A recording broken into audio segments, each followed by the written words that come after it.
श्रवण करें।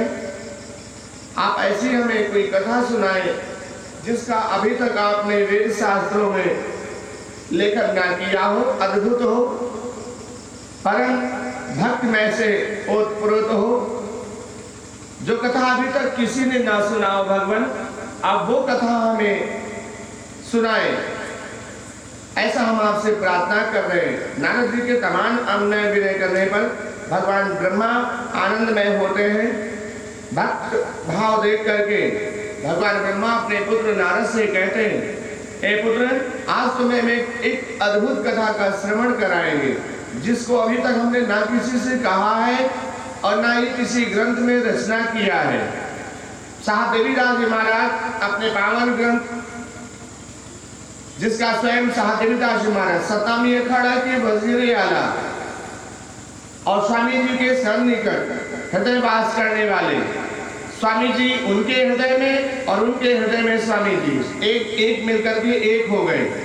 एक एक की तीन परंपरा, तीन प्रवृत्ति होती महाराज। जब एक एक मिल के दो हो जाए या एक एक मिल के 11 हो जाए और या एक में जब मिल के एक एक रह जाए, ये सबसे सार पद होता है महाराज। जब एक में एक मिल के एक रह जाए,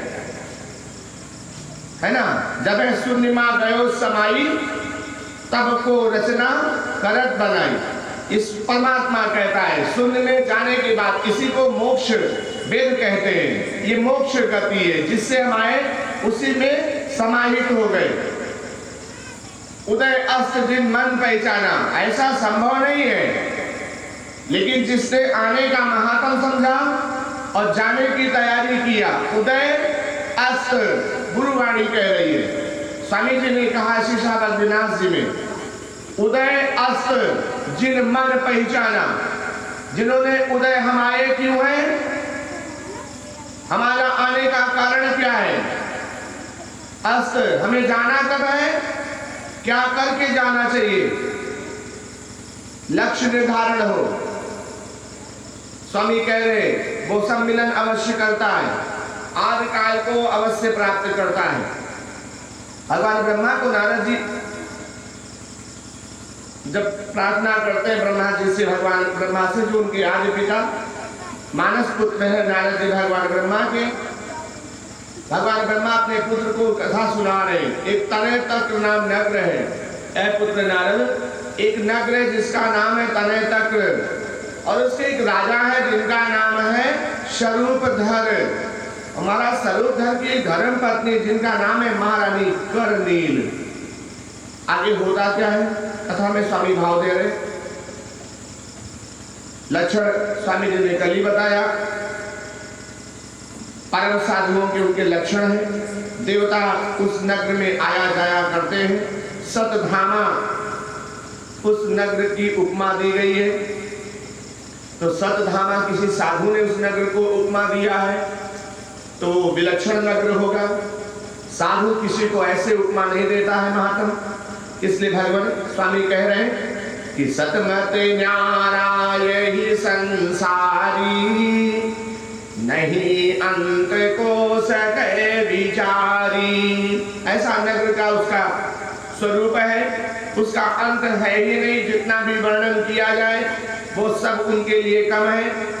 धन्य राव धनि रूप ही भयो, जिन सुमिरन तज अवर न ठयो। सब गुण पर ही ताहि पहचानी, नाम प्रीति दृढ़ करे बखानी। नारी पुरुष मत अवर न करही, सुरति नाम चरण चित धरही। दोनों राजा रानी मिलकर के समस्त राजवंशी कर्म करके राज अपने पद के जो कर्म है वो कर करके उनसे निवृत्त होकर के राजा रानी का नित्य प्रति भाव है कि नारी पुरुष मत। उनके विचार में कुछ और रहता ही नहीं है। वो कर्म कोई भी करे, नगर के, घर के, अपने के, उन सब कर्मों के साथ भी उनका विचार केवल भगवत भजन ही रहता है। उनका जीवन काल, उनका हर स्वरूप समय समयाकाल सब श्री भागवत जी है, भागवतमय है, भागवत कर्म होते महाराज। भागवत कथा में रहना ही महात्म नहीं है, भगवत कर्म हो जाए। जब आपके कर्म भगवतमय हो जाएंगे तो परमात्मा तो स्वयं स्वरूप ले लेगा। जगह वही है महाराज, यही आश्रम, ये जगह धरतिया तो वही है ना, आम वृक्ष पन्नी पाकर पेड़ तो वही है ना, लेकिन यहाँ भगवत कर्म होने लगे। यहाँ नहाया जाता है पूरा झाड़ू लगाने के बाद, है ना, तब स्नान होता है। स्नान के बाद हम खाते पीते, बाद में पहले नारायण का दर्शन दीदार करते हैं, उनको पुष्प धूप दीप अर्पण करते हैं, है ना।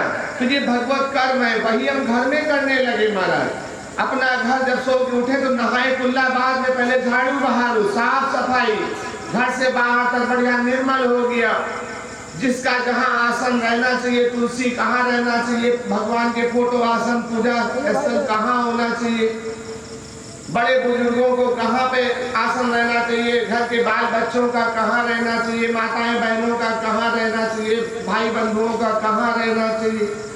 घर में सुसज्जित व्यवस्थाएं हैं, सात्विक शुद्ध खान पान है, पिशाची मतलब मांस मदिरा इसका भक्षण हम नहीं करते। घर के आसपास में ऐसा ना रहे, शुद्धता निर्मलता सौम्यता बनी रहे। घर के दरवाजे अगल बगल एक आधा फूल पाती पेड़ लगा रहे। नहाने के बाद तोड़ के चलो भगवान को, अपने जो घरी में ठाकुर जी बैठे हैं छोटे से बाल गोपाल, कोई छोटी मोटी मूर्ति पूजा स्थल पे है वही तोड़ के अपना चढ़ाएंगे।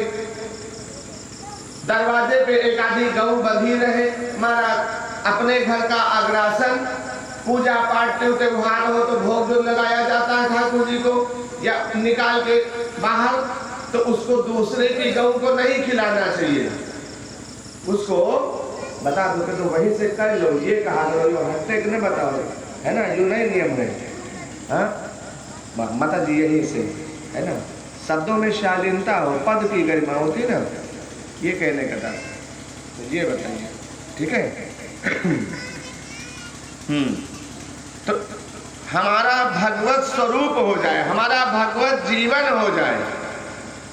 हम जैसा मंदिरों में जीते हैं, बाबा लोग जैसा मंदिरों में जीते हैं, साधु लोग जैसा कुटिया और आश्रमों में जीते, घर के नर नारी वैसा ही घर में जीने लगे।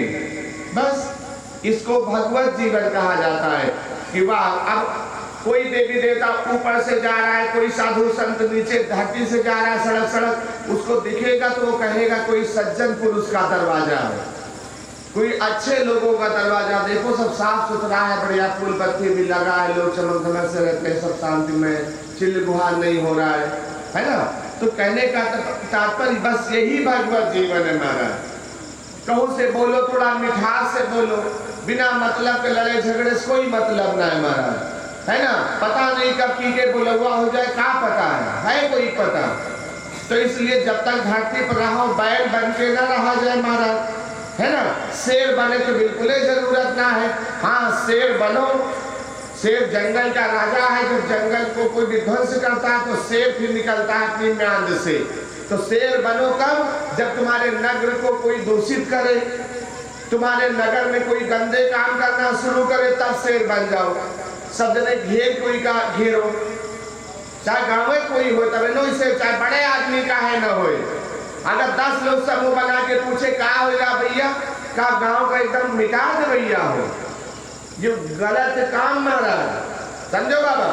चाहे चोरी के हुए, चाहे लंपटई के हुए, चाहे जुआ के हुए, चाहे शराब के हुए, जौने घर में जौने गांव में लाग गया, है ना मैं। तो इसलिए वो खत्म हो जाना है, फिर उस नगर को बचना ना है। ये सब दीमक है, घर में लगवा घर खत्म, है ना। मनई जौने लागवा घर में, चलो अम्मा ठीक है, भैया ठीक है, लेकिन एक जगह छोड़ को वही गलत, तो वही खत्म। जो जी के लाग महाराज बहु खत्म है, जौन दीमक खेते में लग जाए, खेते फसल खत्म हो जाते है। लगातार पानी वाली फसल हो सकती है, बस सूखा वाली कोई फसल होगी नहीं महाराज, जहाँ दीमक लग गया तो काम खत्म कहने का मतलब। तो इसलिए कुकृत नामक दीमक शरीर में नहीं होना चाहिए। अगर कुकृत नामक, कुकर्म नामक दीमक शरीर में लग गया तो फिर शरीर के बचना नहीं, शरीर खत्म, घर खत्म, गांव खत्म, है ना। फिर धीरे धीरे जिला खत्म, फिर धीरे धीरे प्रदेश, फिर धीरे धीरे देश। अब देश खत्म हुआ, नंबर आ गया हमारा। यो हाल चल रहा है। ऐसे कर्म हमारे है ना, हम सब विकृत कर्मों को धारण कर रहे हैं। बाहर के लोग आके हमारी सनातनी परंपरा धारण कर रहे हैं और हम अपने ही कर्मों को, हम अपनी ही प्रवृत्ति को दूर कर रहे हैं। अब उससे हमें स्वयं दूरियां बनाई जा रही, दूरी